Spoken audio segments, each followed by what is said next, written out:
If you want to be able to get your arms around a big organization that produces, you got to develop the skills. You've got to put yourself through the early disciplines.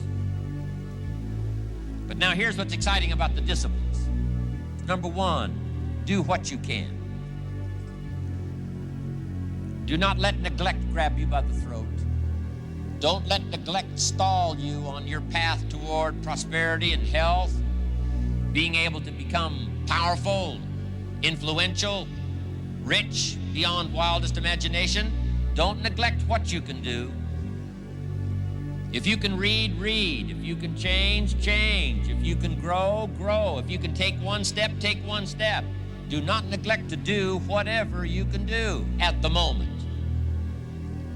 Of course, you can't run a multi-billion-dollar business today. Mark couldn't either 10 years ago. Mark couldn't either 5 years ago. But I'm telling you, today he can do it because step by step, year by year, he took on what he could do. He didn't neglect it. He did the meetings he could do. He made the calls he could make. He read the books he could read. He took the classes he could take. And step by step, he got himself ready. I'm telling you, do not neglect to do whatever you can do because it'll work miracles. Of personal development first, productivity second. Now, do what you can. Here's number two, do the best you can. Well, let us start with easy steps first. Let's do what we can first. If it's a foggy night and you can only see 100 feet, how can you see another 100 feet? Answer, walk the first 100 feet. Walk as far as you can see, and then you can see some more. And walk as far as you can see, and then you can see some more. So what you've picked up here, just do it as far as you can see it. And I promise you, if you'll execute as far as you can see it, you'll be able to see more. Do that, then you can see more. And finally, get in tune of doing the best you can. And you'll have the activity that'll develop the disciplines that will set this sail so that you can say it doesn't matter how the wind blows. I'm prepared.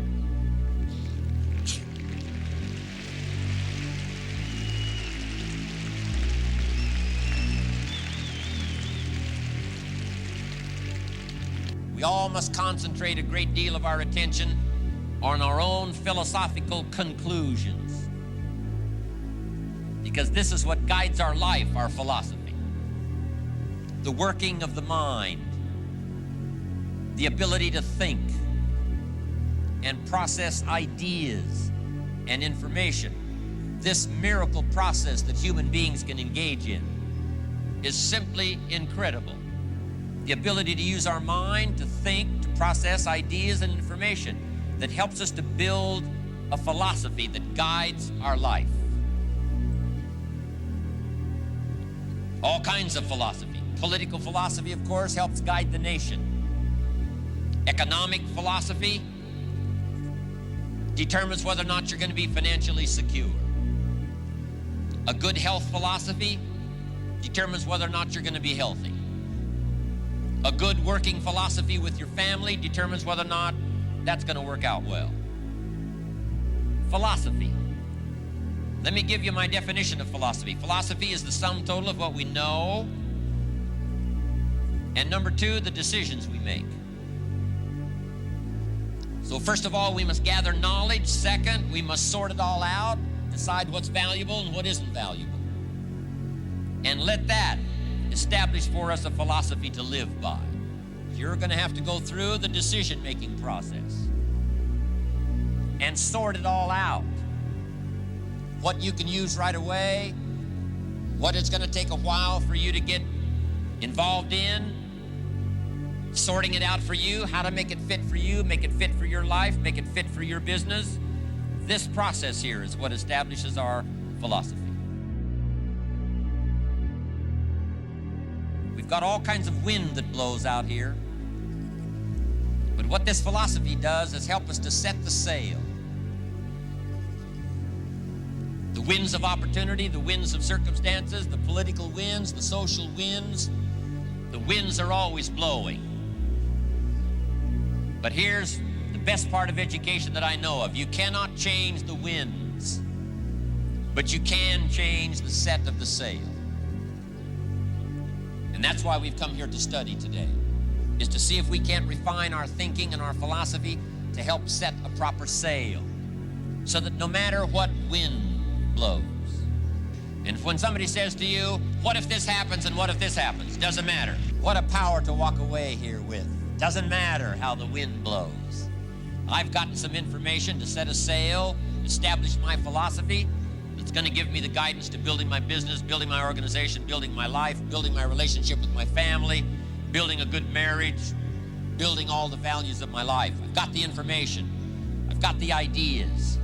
I've established my philosophy. My sail is set. Let the wind blow however it's going to blow. The political winds, the social winds, the winds of circumstance, the winds of reverses, the winds of the dark nights, the summer winds, the winter winds. I'm telling you, it's not going to matter. You're going to have an incredible sail set that'll take advantage of the winds so that you can go wherever you want to go. The ultimate challenge of life is to take your results and jot this word down, fashion. Fashion for yourself a good life. A good life does not happen by accident. My teacher, when I was 25 years old, gave me two phrases, and I want to give you those two phrases as I wrap it up here today. And these phrases helped to change my life. Here's the first one. If you wish to be wealthy, study wealth. If you wish to be wealthy, study wealth. He gave me a little simple formula to consider. A wealth formula. The first 6 years of my life, I wound up broke. First 6 years of my economic life, I wound up broke. Second 6 years of my economic life, I wound up rich. He gave me a whole new economic philosophy. I studied it. I practiced it. I became wealthy. But here was the second phrase he gave me. If you wish to be happy,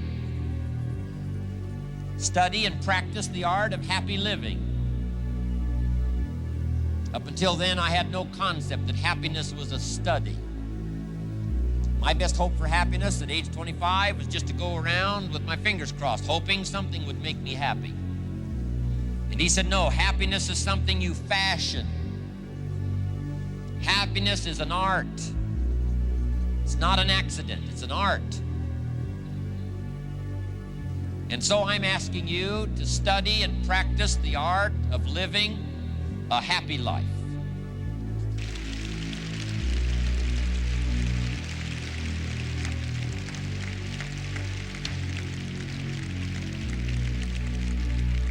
And even from the simplest of lives. Better to live in a tent on the beach and be in love than to live in a mansion by yourself.